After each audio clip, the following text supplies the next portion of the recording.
ما بعد فاعوذ باللہ من الشیطان الرجیم بسم اللہ الرحمن الرحیم عن ابن مسعود قال قال رسول اللہ صلی اللہ علیہ وسلم من قرأ حرفا من کتاب اللہ فلہ حسنۃ والحسنۃ بعشر امثالها لا قل الف لام میم حرف الف الف حرف ولام حرف ومیم حرف رواه الترمذی والدارمی وقال الترمذی هذا حدیث حسن صحیح غریب الاسناد۔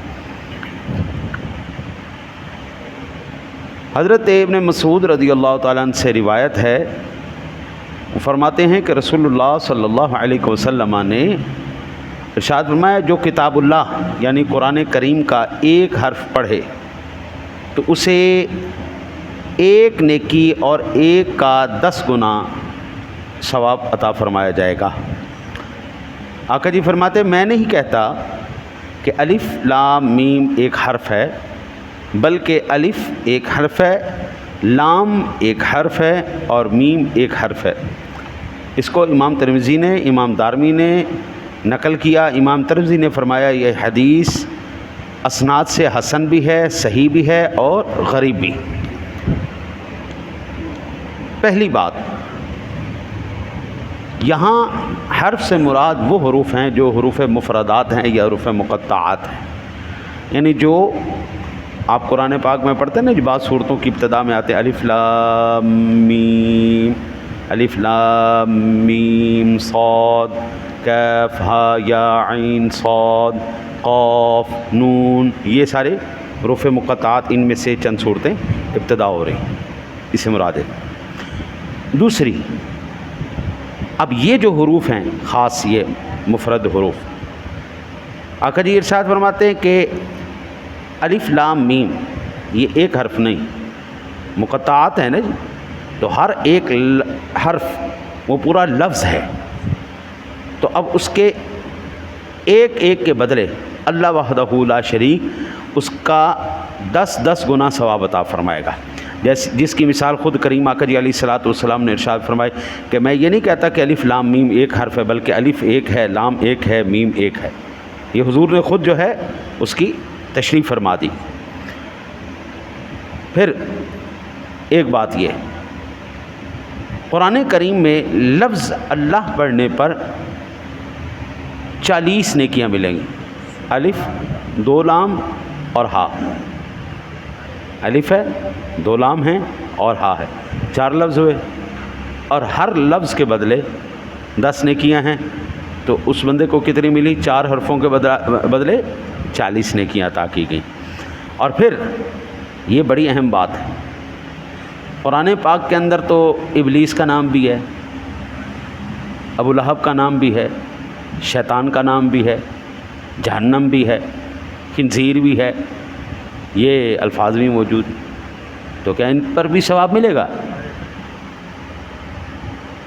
قرآن پاک میں یہ سارے ہیں نا جی، ابو لہب تبت یدا ابی لہب وتب، وَإِذْ قَالَ رَبُّكَ لِلْمَلَائِكَةِ إِنِّي جَاعِلٌ وَإِذْ قَالَ رَبُّكَ لِلْمَلَائِكَةِ اپنا فَسَجَدُوا إِلَّا إِبْلِيسَ، فَسَجَدُوا إِلَّا إِبْلِيسَ، ابلیس کا نام بھی ہے اعوذ باللہ من الشیطان الرجیم، فاستعذ باللہ من الشیطان الرجیم، شیطان کا نام بھی ہے، ہاں جی، وَلَحْمَ الْخِنْزِيرِ وَمَا أُهِلَّ بِهِ لِغَيْرِ اللَّهِ، خنزیر کا نام بھی۔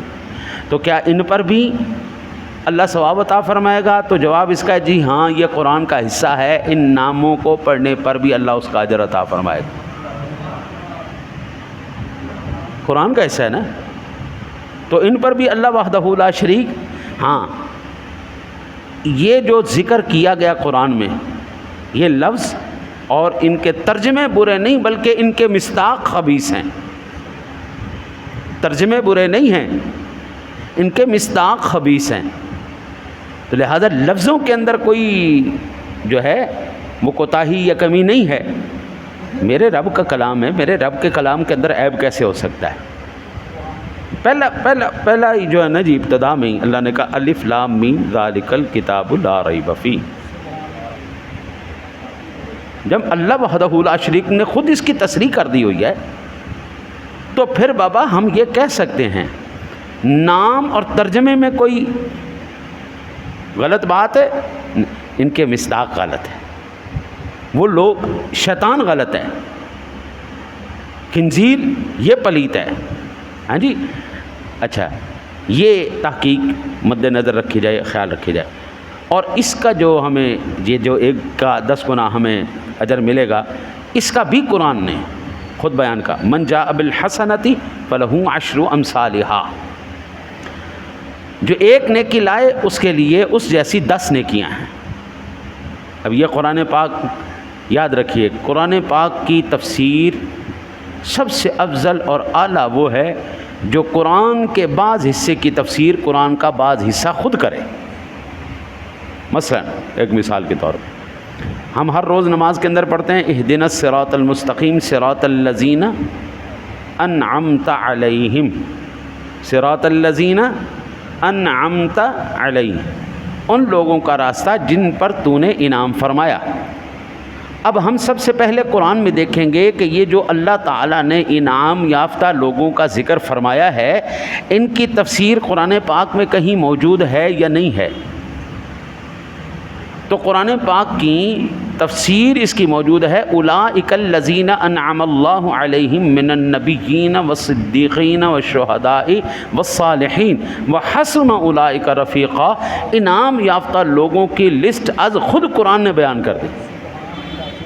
اس کو ہم کہتے ہیں اول درجے کی تفسیر, جو قرآن کی تفسیر قرآن خود کرے. تفسیر قرآن بالقرآن, قرآن کی تفسیر قرآن سے.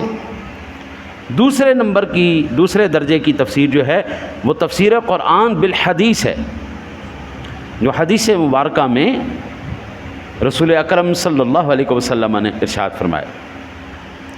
اب یہ جو بات آ رہی ہے یہ تفسیر قرآن بالقرآن ہے. من جاء بالحسنۃ فلہ 10 امثالھا, قرآن کے حصے کی تفسیر خود قرآن نے کر دی. پھر یہ آخری وہ نہیں ہے حد کہ بس 10 نیکی ملے گی, بلکہ ارشاد باری تعالیٰ ہے واللہ یضاعف لمن یشاء, اللہ جس کے لیے چاہے بڑھا دے. بھئی اللہ کی مرضی ہے نا جی.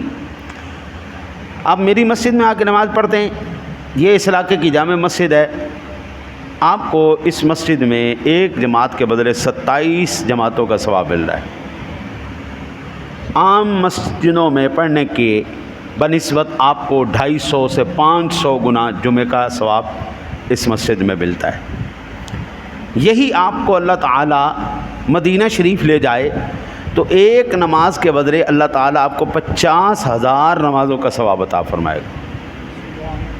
اور اگر یہی اللہ آپ کو توفیق دے مکہ شریف میں آپ چلے جائیں, وہاں پر آپ نماز پڑھیں تو اللہ تعالیٰ ایک نماز کے بدلے اللہ آپ کو 1,00,000 نمازوں کا ثواب عطا فرمائے گا.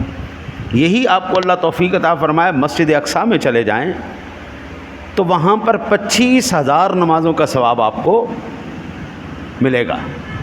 اب یہاں سے آپ اندازہ کیجئے یہ اللہ کی مرضی ہے, وہ جہاں پہ چاہے جس جگہ چاہے اپنے بندے کے لیے ثواب کے دروازے کھول دے, بڑھا دے, جس کے لیے جو چاہے حلال کر دے, جس کے لیے چاہے. اچھا جی, پھر یہاں پر ایک اور لطیف اشارہ ہے کہ جب ہم الف لام میم کہتے ہیں نا جی, حروف مقطعات کو پڑھتے ہیں خصوصی طور پر, کیونکہ عربی کے اندر حرف المعانی, حرف المبانی, ہجا, حروف ہجا, جملہ مفیدہ, یہ تمام کیٹیگریاں ہیں, جملوں کی کیٹیگریاں ہیں. یہ مفیدہ ہے, غیر مفیدہ ہے, جمع سالم ہے, جمع مکسر ہے, کیوں پڑھا ہے نا آپ کو, یہ جمع سالم ہے, جمع مکسر ہے, یہ فلاں ہے, یہ فلاں ہے, یہ ایک ایک ایک ایک کیٹیگری اس کی تفصیل سے بیان کر دیں. تو ہم سادہ لفظوں میں کہتے ہیں الف, لکھنے میں ایک نظر آ رہا ہے لیکن الف لام فا 3 حرفوں کا مجموعہ ہے الف, تو ایک کی بجائے اللہ تعالیٰ 30 نیکیاں عطا فرمائے گا. یعنی لام لام الف میم, میم میم یا میم, تین حروف ہیں.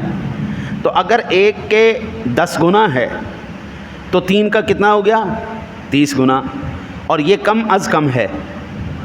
مثل الذین ينفقون اموالهم فی سبیل اللہ کمثل حبۃ انبتت 7 سنابل فی کل سنبلۃ 100 حبۃ، اللہ ایک دانے کے بدلے 700 گنا تک بھی عطا فرماتا ہے، 700 گنا تک۔ لہٰذا یہ تھا جی قرآن پاک پڑھنے کی فضیلت۔ اللہ سے دعا کرتے ہیں اللہ تعالیٰ آپ کو مجھے قرآن صحیح پڑھنے کی توفیق عطا فرمائے۔